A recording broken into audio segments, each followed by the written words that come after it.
السلام علیکم ورحمۃ اللہ وبرکاتہ حمدا کثیرا طیبا مبارکا فی اللہم صلی وسلم علی نبینا محمد۔ آج ہم سورۃ البقرہ کی آیت نمبر 34 سے پڑھیں گے۔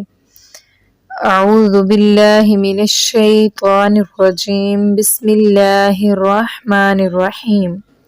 وَإِذْ اور جس وقت، واو اور اذ جس وقت، قلنا ہم نے کہا، للملائکتی فرشتوں کے لیے،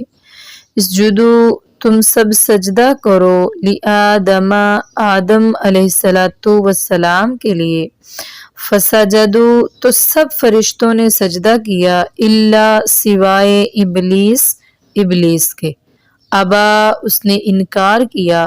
واستکبر اور تکبر کیا، وکان اور وہ ہو گیا، من الکافرین کافروں میں سے۔ یعنی اللہ تبارک و تعالیٰ نے جب حضرت آدم علیہ السلام کو پیدا فرمایا اور پھر فرشتوں پر آدم علیہ السلام کے علم کے اعتبار سے فضیلت بھی واضح کر دی، تو دیکھیں علم جو ہوتا ہے نا وہ عبادت سے افضل ہوتا ہے۔ عبادت کا تعلق صرف مخلوق سے ہے، جبکہ علم کا تعلق خالق و مخلوق دونوں سے ہے، اور سب سے بڑا عالم اور علیم تو خود اللہ تبارک و تعالیٰ کی ذات ہے۔ تو یہی تو وجہ ہے کہ اللہ تعالیٰ نے انسان کو فرشتوں سے بھی اعلیٰ بنایا ہے اور فرشتوں سے افضل بنایا، اور مستحق خلافت بھی انسان کو بنایا علم کی وجہ سے۔ اب علم کی فضیلت جب اللہ تبارک و تعالیٰ نے فرشتوں کے سامنے انسان کی واضح فرمائی، تو پھر اللہ تعالیٰ نے فرشتوں کو کہا کہ تم سب آدم علیہ السلام کو سجدہ کرو۔ اسی کے ضمن میں ایک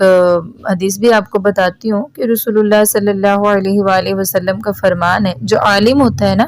اس کے لیے چرند پرند حتیٰ کہ پانی میں رہنے والی مخلوقات بھی اللہ تبارک و تعالیٰ سے دعائیں کرتی ہیں اس انسان کے لیے۔ اور جو علم حاصل کرتا ہے نا وہ انسان اگر رات کو عشاء کی نماز باجماعت پڑھ کر سو جائے اور صبح اٹھ کے فجر کی پڑھ لے اور پابندی کرتا ہو نمازوں وغیرہ کی، اور ایک دوسرا انسان جس کے پاس علم نہیں ہے وہ ساری رات کھڑا ہو کر بھی عبادت کرتا رہے نا، تو وہ عالم کے درجہ کو نہیں پہنچ سکتا۔ عالم تو سویا ہوا ہے اور وہ ساری رات عبادت کرے۔ علم کی فضیلت اللہ تبارک و تعالیٰ نے اتنی رکھی، اور علم کی وجہ سے تو انسان کو فرشتوں سے افضل بنا دیا، اور فرشتوں کو اللہ تعالیٰ نے حکم دیا کہ اس کو نہ سجدہ کریں، آدم علیہ السلام کو یعنی انسان کو سجدہ کریں۔ فسجدو تو تمام فرشتوں نے سجدہ کیا، الا ابلیس سوائے ابلیس کے۔ اب سجدہ جو ہے نا اس کی دو وجوہات ہیں۔ ایک تو یہ کہ یہ سجدہ اللہ تعالیٰ کے حکم سے تھا، گویا کہ اللہ تعالیٰ کے حکم کی پیروی کرنا اللہ تعالیٰ کو ہی سجدہ تھا، تو فرشتوں نے اس حکم کو مانا اور سجدہ کر دیا۔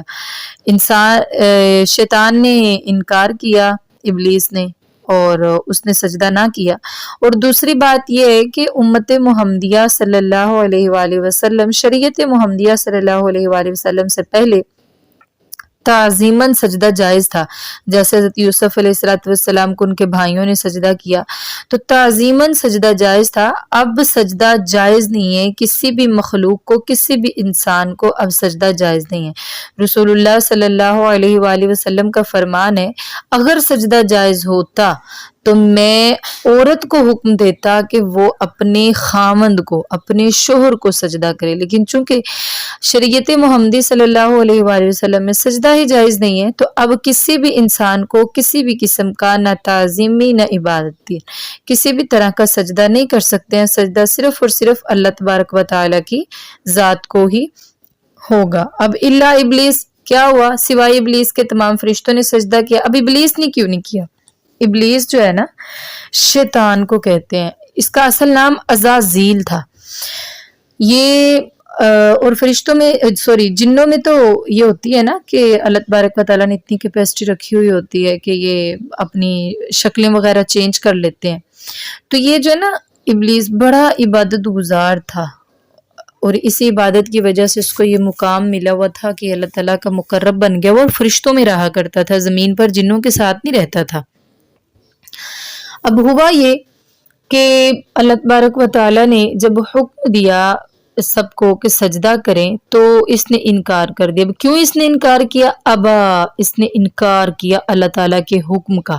واستکبر، اور اس نے تکبر کیا اللہ تعالیٰ کے حکم کے آگے، اپنی بات بیان کی اور اپنی بڑائی بیان کی. یعنی اللہ کا حکم سمجھ کر آدم علیہ السلام کو اس نے سجدہ نہیں کیا، بلکہ اس نے کہا کہ میں تو آدم سے بہتر ہوں. بہتر کس طرح کہ فرشتے نور سے ہیں اور جن نار سے ہیں. نور اور نار میں فرق یہ ہوتا ہے کہ نور ایک ایسی روشنی ہوتی ہے جس میں گرمی کی شدت یا تو کم ہو یا بالکل بھی نہ ہو، صرف روشنی، یعنی روشنی زیادہ ہو اور شدت کم ہو. نار ایک ایسی روشنی ہے جس میں روشنی کی نسبت شدت زیادہ ہو. نار آگ کو کہتے ہیں. اب یہ فرشتے جو ہیں آگ یا جن جو ہیں آگ یا آگ کی چنگاری سے پیدا کیے ہیں. تو اس نے شیطان نے کہا کہ یا اللہ آپ نے تو انسان کو مٹی سے پیدا کیا ہے، اور اللہ تعالیٰ نے آدم علیہ السلام کی مٹی مختلف علاقوں سے لی تھی، مختلف جگہوں سے مٹی لے کے تو پھر آدم علیہ السلام کا خمیرہ گھوندا اور ڈھانچہ تیار کیا. اسی وجہ سے تو آج آدم علیہ السلام کی اولاد جو ہیں ان میں مختلف شکلیں اور مختلف رنگ ہیں. سارے ایک رنگ کے نہیں ہے نا، کوئی کالا ہے، کوئی گورا ہے، کوئی سانولا ہے، کوئی گندمی وغیرہ وغیرہ، مختلف قسم کے رنگ ہیں. تو یہ کہنے لگا کہ یا اللہ میں نہیں سجدہ کروں گا، یہ مجھ سے کم تر ہے کہ یہ ہے مٹی سے پیدا کیا گیا ہے، میں نہیں اس کو سجدہ کروں گا. اب اس نے اللہ تعالیٰ کے حکم کا انکار کیا. واستکبر، اور تکبر میں آ گیا، کہنے لگا کہ میں بڑا ہوں. اللہ تبارک و تعالیٰ کا فرمان ہے تکبر میری چادر ہے، جو میری چادر کو کھینچنے کی کوشش کرے گا نا وہ دنیا آخرت میں تباہ ہو جائے گا. اب دیکھیں اللہ تبارک و تعالیٰ تکبر سے مراد ہوتا ہے کبریائی، بڑائی. تو یہ صرف اور صرف اللہ تعالیٰ کی ذات کے لیے ہے. کوئی بھی انسان اپنی کبریائی، کوئی بھی اللہ کی مخلوق تکبر میں آ جائے، اپنی کبریائی سمجھے، اپنی بڑائی سمجھے، تو ظاہر سی بات ہے اس نے تکبر کیا، اور تکبر کا انجام بھی بہت برا ہے. اب انہی وجوہات کی وجہ پر ایک تو اس نے انکار کر دیا، اللہ تعالیٰ کے حکم کو نہیں مانا، نافرمانی کی، اور دوسری بات یہ ہے کہ اس نے تکبر کیا. تو ان وجوہات، اور حسد بھی کیا. حسد اس طرح کہ وہ سمجھتا تھا کہ جنوں کو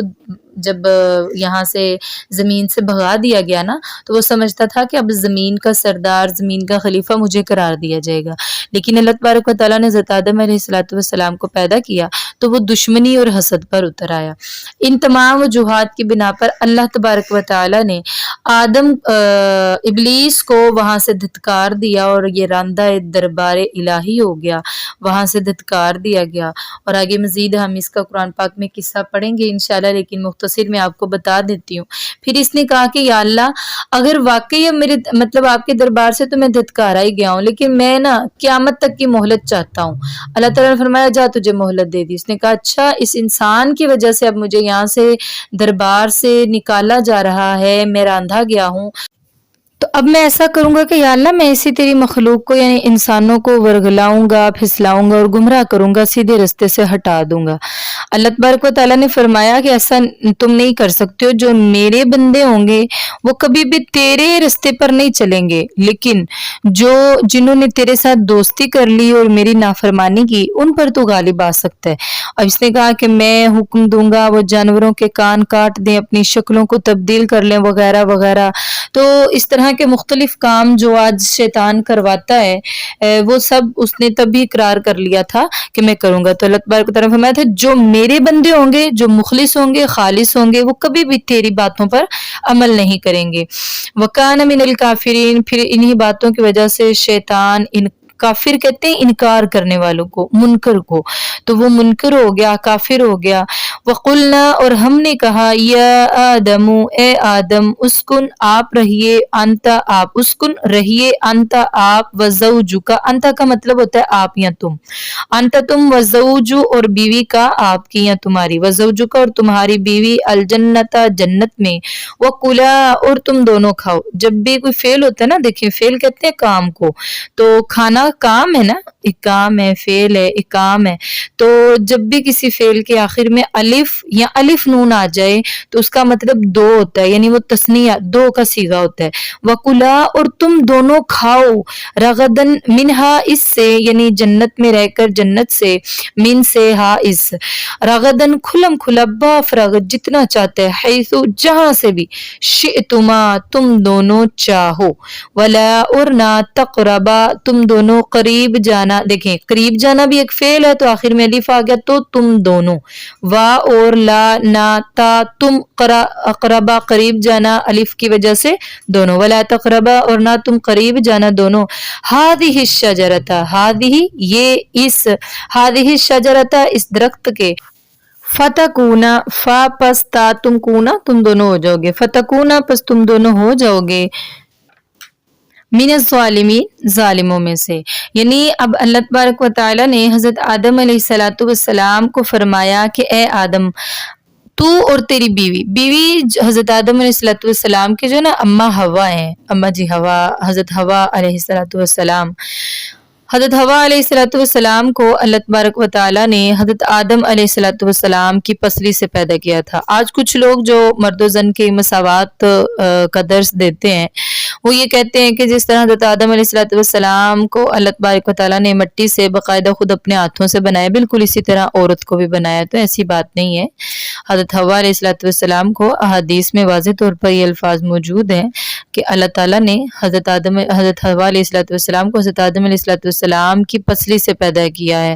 اور قرآن پاک میں بھی ہے اور حدیث میں باقاعدہ طور پر یہ حدیث آتی ہے کہ عورت پسلی سے پیدا کی گئی ہے اور پسلی ٹیڑھی ہوتی ہے، اس لیے تم عورت کو سیدھا نہ کرو، اگر تم اس کو سیدھا کرنا چاہو گے تو توڑ ڈالو گے، یہ جیسی ہے نا اس کو ویسے ہی قبول کرو۔ تو یہ بات ٹھیک ہے، عورت ناقص العقل ہوتی ہے، بلا وجہ بحث ضد کر لیتی ہے، اللہ تعالیٰ ہم سب کو ان باتوں سے محفوظ رکھے، لیکن عورت ہے ہی ٹیڑھی پسلی سے نا،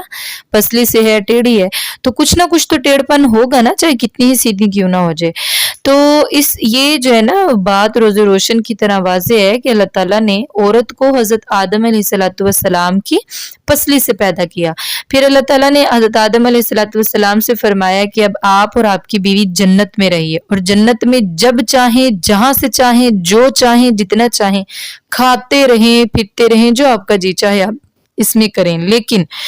ایک اللہ تبارک و تعالیٰ نے شرط رکھی کہ وَلَا تَقْرَبَا هَذِهِ الشَّجَرَةَ تم دونوں اس جنت میں اس درخت کے قریب نہ جانا۔ اب جنت کچھ لوگ کہتے ہیں کہ وہ فلسطین میں تھی، شام میں تھی، دنیاوی جنت تھی، تو ایسی بات نہیں ہے، وہ آسمانی جنت ہی تھی جو باقاعدہ طور پر اب نیک اعمال کرنے کے بعد جو بندہ فوت ہوتا ہے اس کو دی جائے گی، وہ وہی جنت تھی، اور وہ دکھانے کا مقصد یہ تھا، اللہ تعالیٰ نے تو دیکھے نا، یہ کوئی حضرت آدم علیہ السلام نے کوئی نافرمانی نہیں کی کہ اس درخت کے قریب چلے گئے، یہ تو اللہ تبارک و تعالیٰ نے تو حضرت آدم علیہ السلام کو پیدا ہی دنیا کے لیے کیا تھا، تو یہ ایک امتحان مقصود تھا اور جنت دکھانا مقصود تھا کہ جنت دیکھ لیں گے تو معلوم ہوگا کہ جب دنیا میں واپس جائیں گے، وہاں پر جا کر نیک عمل کریں گے تو نیک عمل کے بدلے میں یہ جگہ اتنی اعلیٰ جگہ ملے گی۔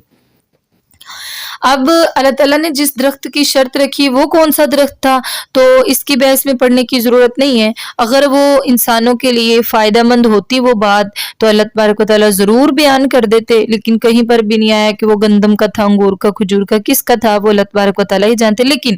یہ آئے ہیں احادیث میں بھی، قرآن پاک میں بھی واضح طور پر الفاظ کے اس درخت کے قریب نہ جانا، اللہ تعالیٰ نے خاص درخت بتا دیا تھا، اس کے قریب اگر تم دونوں جاؤ گے تو تم اللہ تعالیٰ کے حکم کا انکار کرو گے، اللہ تعالیٰ کی نافرمانی کرو گے تو فتکونا من الظالمین ظالموں میں سے ہو جاؤ گے، یعنی اپنے آپ پر ظلم کرو گے کہ تم نے اللہ تعالیٰ کے حکم کی نافرمانی کرو گے تم۔ اب وہ درخت جو ہے اللہ تبارک و تعالیٰ نے اس کی تو واضح پہچان نہیں بتائی، آدم علیہ السلام اور اماں جی حوا کو تو بتا دی، اب ہوا یہ کہ فَأَزَلَّهُمَا فَأَزَلَّ تو پھسلا دیا، فا پس یا تو، فا پس ازلہ پھسلا دیا، ہما ان دونوں کو، ہما کا مطلب ان دونوں ہی ہوتا ہے، یہ ذہن میں رکھ لیں بلکہ نوٹ بھی کر لیں، ہما کا مطلب ہمیشہ دونوں ہی ہوتا ہے، یہ تسنیہ کے لیے ہوتا ہے، فازلہما تو پھسلا دیا ان دونوں کو، الشیطان شیطان نے، عنہا اس جنت میں،